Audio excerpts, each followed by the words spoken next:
You will never guess why this restaurant closed down. The owner of this restaurant closed his restaurant for a day so that people could try the new restaurant next to him.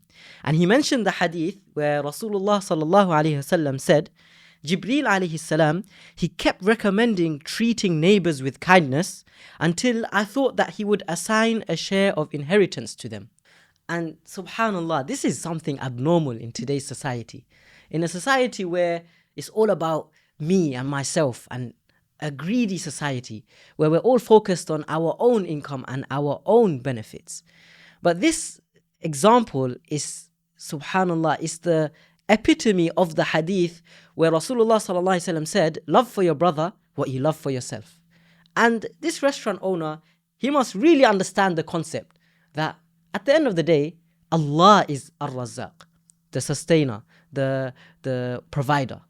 That at the end of the day, no matter how hard we try to take away our competition or how hard we try to get as much as we can, at the end of the day, it's already written how much we're going to get. And Allah is the one in control of all of our wealth and how much sustenance we will receive. And this reminds us of a famous story of the Ashab al-Suffah. And the Ashab al-Suffah, they were people from the Muhajirin, the Sahaba who migrated from Mecca to Medina, who were poor and destitute, and many of them were unmarried. And so having left Mecca and coming to Medina, they had not much to their name, and they didn't have much wealth after leaving all their belongings. So one day, Abu Hurairah radiallahu anh, he was really hungry. And so he devised a plan. I will wait outside the masjid of Masjid al-Nabawi and I'll go and ask someone a question. And hopefully, upon seeing my situation and upon seeing how hungry I look, they'd invite me over to their house. So Abu Hurairah radiallahu anh, he went about to carry out this plan. So he stood outside the masjid after Jumu'ah and he saw Abu Bakr radiallahu anh. And so he went to Abu Bakr radiallahu anh and he asked him a question about Islam in the hopes that hopefully Abu Bakr would invite him to his house. After Abu Hurairah radiallahu anh asked Abu Bakr the question, Abu Bakr radiallahu anh gave him the answer and simply carried on with his day. And so the disheartened Abu Hurairah radiallahu anh realized his plan didn't work. And so he tried again with another Sahabi, Umar radiallahu anh.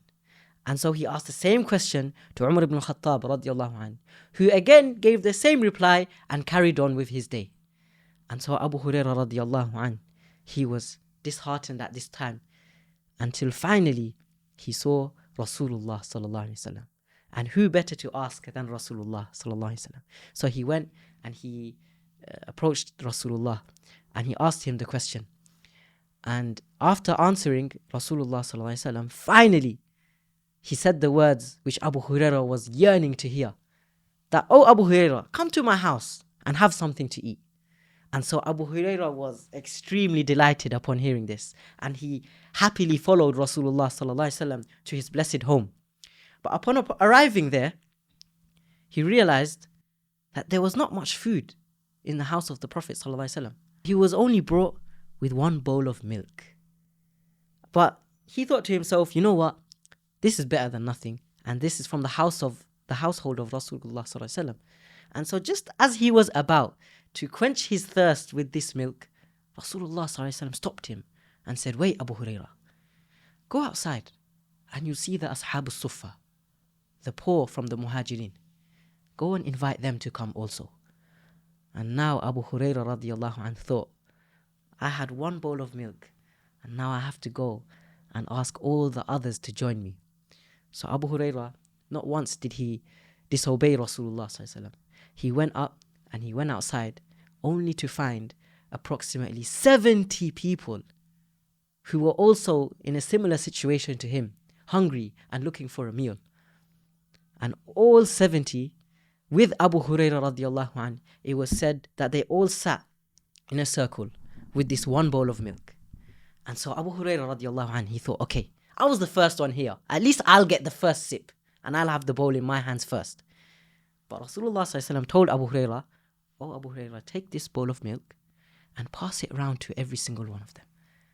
And now again, Abu Hurairah radiallahu anh thought, oh my, what is happening? But he didn't show any disobedience or any discomfort to Rasulullah sallallahu alaihi wasallam. He got the bowl of milk and he passed it on. And this was when one of the miracles of Rasulullah sallallahu alaihi wasallam took place. And we see that this one bowl of milk, subhanallah, each sahabi, they took a sip each, and that was enough to quench not only their thirst, but also to satisfy their hunger. And like this one bowl of milk, it went around to all 70 sahaba, until finally it came to Abu Hurairah radiallahu anh with what was left. And Rasulullah sallallahu alaihi wasallam himself, he fed that last bit of milk, he fed to Abu Hurairah radiallahu anh. And it was as if all of that whole roller coaster of emotions, it was worth it for Abu Hurairah.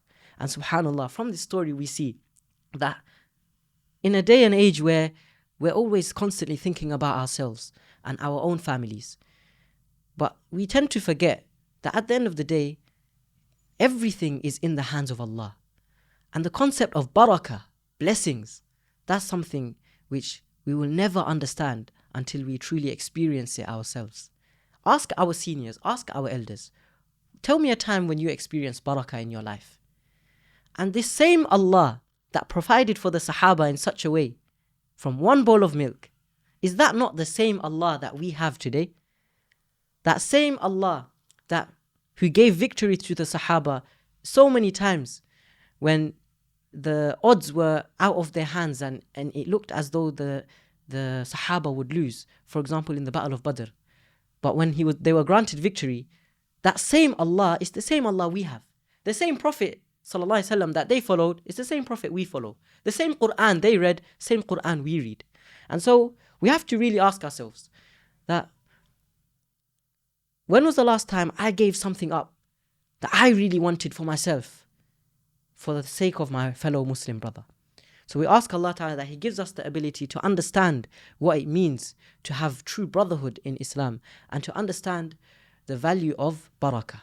And if you guys have ever experienced anything like this, where it doesn't make sense, but through the barakah and the blessings of Allah, something astounding happened, or if you've ever experienced that the barakah in your life from any instance, then let us know in the comments down below.